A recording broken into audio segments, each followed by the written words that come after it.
Welcome to Strangely Canadian. In Canada's far north, Lake Anjikuni is covered with snow and ice for half of the year. The lake forms part of a string of waterways that the Inuit use to sustain their communities through fishing and trade. Several villages existed along the shores of the lakes that also serves as a resting point for the fur trappers who braved the far north to hunt beaver and caribou. In 1930, something happened to one of the villages which remains a mystery to this day. A news reporter in Manitoba reported about a small Inuit community off of the coast of Lake Anjikuni in 1930. Joe LaBelle, a well-known fur trapper in the community, was passing through the area when he stopped at the village only to discover that all of the people had left. According to the story, Joe LaBelle discovered an empty camp with 6 tents. But all of the 25 men, women, and children who lived there were gone. This story has been retold many times, and many theories have been put forward to explain the disappearance, from plausible to, well, the strangely Canadian. What happened to the small Inuit community in the freezing north of Canada? Joe LaBelle, a Canadian fur trapper, was wandering near Anjikuni Lake in the Northwest Territories of Canada on a freezing November day in 1930. He entered the village in search of lodging after learning of an Inuit settlement nearby, only to find it utterly deserted. Whatever happened had taken the villagers completely unaware. During his search, he discovered incomplete garments with needles still in them, as well as food hung over the fire pits, but no trace of any violence or conflict that would have explained the people's absence. Moving through the village, LaBelle found 7 sled dogs still tied to their posts.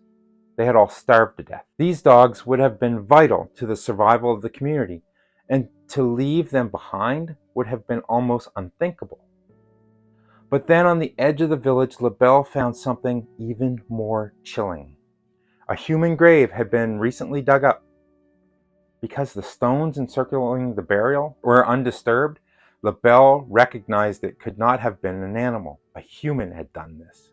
He informed the Northwest Mounted Police, today known as the Royal Canadian Mounted Police. They launched an investigation into the disappearance, but no one from the village has ever been located. It was as if they just vanished into thin air. The original newspaper article was written by Emmett Keller on November 29, 1930. There were many discrepancies in the original tale, such as the fact that the missing Inuits' kayaks would not be battered by wave action if the lake was frozen at the time. He also highlighted that in succeeding retellings that the village alleged population grew larger and other details were inflated. Later stories even added an unlikely details, like in the book of World's Greatest UFO Mysteries, the story tells of 3 trappers who saw a UFO in the vicinity, along with gross exaggerations such as thousands of people went missing, whole graveyards full of exhumed burials. The police team eventually determined that the Inuit had been missing for about 8 weeks before LaBelle arrived, but they never found out why the entire village had evacuated the area. As if the story wasn't already bizarre enough, while examining the incident, the Royal Canadian Mounted Police officer reported seeing mysterious pulsing lights in the sky over Lake Anjikuni. Lights in the sky in northern Canada are not unusual. The northern lights are a stunning natural phenomenon that can be seen from even the farthest reaches of the country. But the lights the search and rescue personnel discovered were not like the natural beauty that they were used to viewing.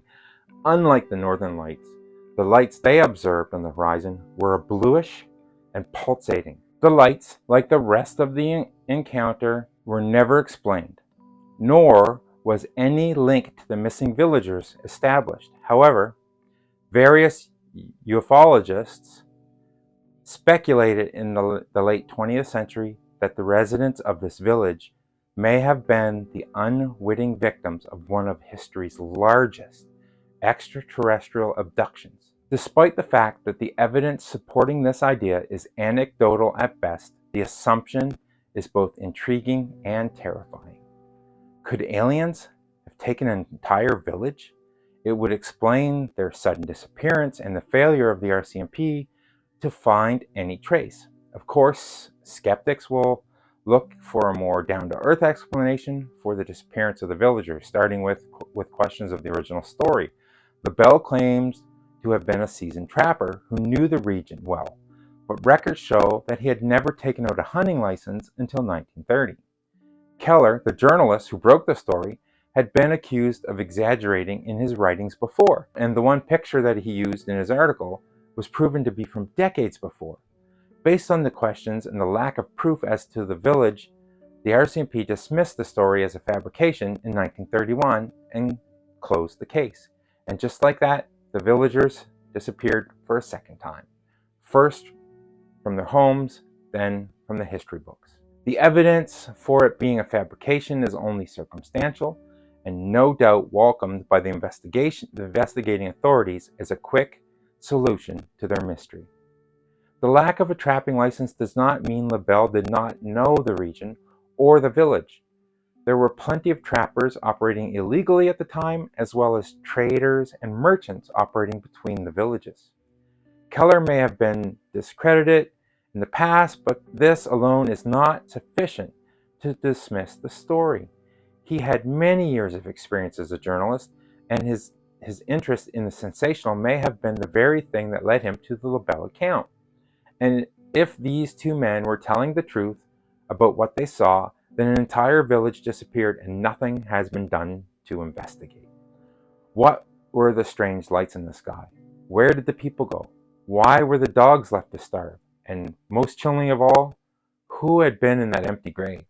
Native American myths are filled with evil creatures, cannibals, and monsters who haunt the forests and badlands of their great continent.